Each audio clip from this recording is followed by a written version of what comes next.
आपसे इजाजत चाहता हूँ माननीय, धन्यवाद। Thank you. विस्प्रिया सरोज।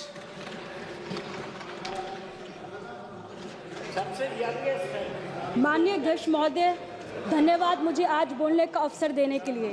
मैं सबसे पहले भारत के संविधान के रचयिता बाबा साहब डॉक्टर भीमराव अम्बेडकर जी को श्रद्धांजलि अर्पित करते हुए अपनी बात शुरू करूंगी। भारत का संविधान दुनिया का सबसे विस्तृत, सुंदर और अनोखा संविधान है।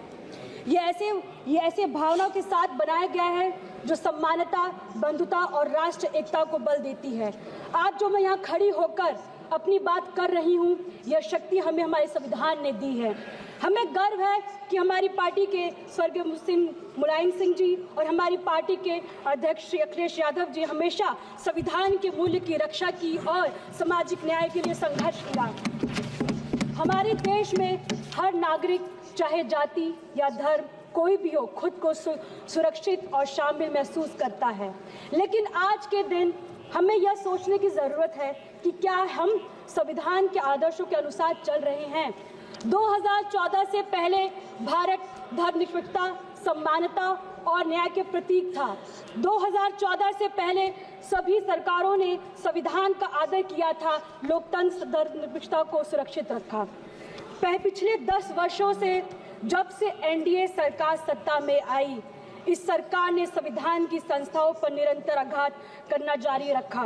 विकास के वादे पर विनाश की एक अंतहीन कथा रखी है। सरकार की नीतियां एक धर्म और प्राथमिकता देकर धर्मनिरपेक्षता को कमजोर कर रही है। असहमति जताने वाली को देशद्रोही कहा जाता और उनके खिलाफ हिंसा या धमकी को सही ठहराना आर्टिकल 19, आर्टिकल 21 सीधा उल्लंघन है। तुम्हारी फाइलों में गांव का मौसम गुलाबी है, तुम्हारी फाइलों में गांव का मौसम गुलाबी है, मगर ये आंकड़े झूठे हैं और ये दावा किताबी है। 2018 में लाए गए इलेक्टोरल बॉन्ड ने राजनीतिक फंडिंग में पारदर्शिता को खत्म किया, जिसे सुप्रीम कोर्ट ने असंवैधानिक बताया। कंट्रोवर्शियल कृषि कानून ने किसानों का विश्वास तोड़ा, उन्हें रद्द किया गया, लेकिन किसानों की समस्या आज भी अनसुलझी है। मंदिर मस्जिद के नाम पर संभल जैसे नए नए विवाद को जन्म देकर समाज में निरंतर घृणा और नफरत का माहौल पैदा किया जा रहा है। मगर मैं कहना चाहूंगी, सत्ता में बैठे लोगों ने ये कैसा हिंदुस्तान कर दिया, सत्ता में बैठे लोगों ने कैसा हिंदुस्तान कर दिया, बेजान इमारतों को हिंदू मुसलमान कर दिया। स्वतंत्र संस्थानों और मीडिया को दुरुपयोग किया जा रहा है। दलित की बेटी का अपहरण होना, उनका रेप कर दिया जाना, उनके शव को पुलिस द्वारा रात को पेट्रोल डालकर जला दिया जाना, उनके घरों में आग लगा दिया जाता, सभी घटनाएं 70 वर्ष के बाद भी हो रहा है। यूपी सरकार ने ESM लागू कर हड़ताल पर रोक लगाया है। राज्य में कोई भी कर्मचारी आज 6 महीने तक हड़ताल नहीं कर सकता है। साल 2014 से पहले तक जितने भी चुनाव हुए उन पर कभी उंगली नहीं उठी है, परंतु पिछले कुछ वर्ष में जिस प्रकार EVM पर उंगली उठी है, मत के साथ हेरफेर की बात समझ में आज सामने आई है। इससे निश्चय मतदाताओं के मन में भ्रम पैदा हुआ है। मैं आप सभी से आग्रह करती हूँ कि पिछले 10 वर्ष में ध्यान दें। यह ऐसा दशक रहा जिसमें हमारे संविधान जो हमें एक राष्ट्र के रूप में जोड़ता है, को कमजोरी करने की कोशिश की जा रही है। हर दिन हमें ऐसे काम और नीतियों देखने को मिलता है जहां अधिकारों और स्वतंत्रता को छीनने का प्रयास कर रहे हैं। हमें याद रखना चाहिए कि हमारे प्रियम्बल यह हमारे सामूहिक सपनों और मूल्य का प्रतीक है।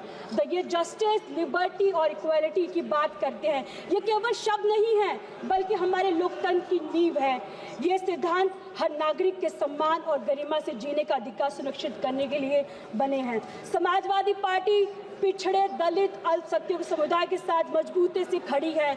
उनके अधिकारों को उत्थान करने का प्रतिबंध है और हम सुनिश्चित करते हैं कि उनकी आवाज़ हर राजनीतिक चर्चा में सुनी जाए। जाति जनगणना को हम सामाजिक और आर्थिक असमानताओं को दूर करने और समान अवसर प्रदान करने के लिए आवश्यकता मानते हैं। हमारा संविधान की मूल भावना है ये कि समाज के अंतिम पायदान पर खड़े व्यक्ति को मुख्य धारा से जोड़ना। हमारी पार्टी और हमारे नेता PDA के माध्यम से संविधान की उसकी मूल भावना सपना को साकार कर रहे हैं।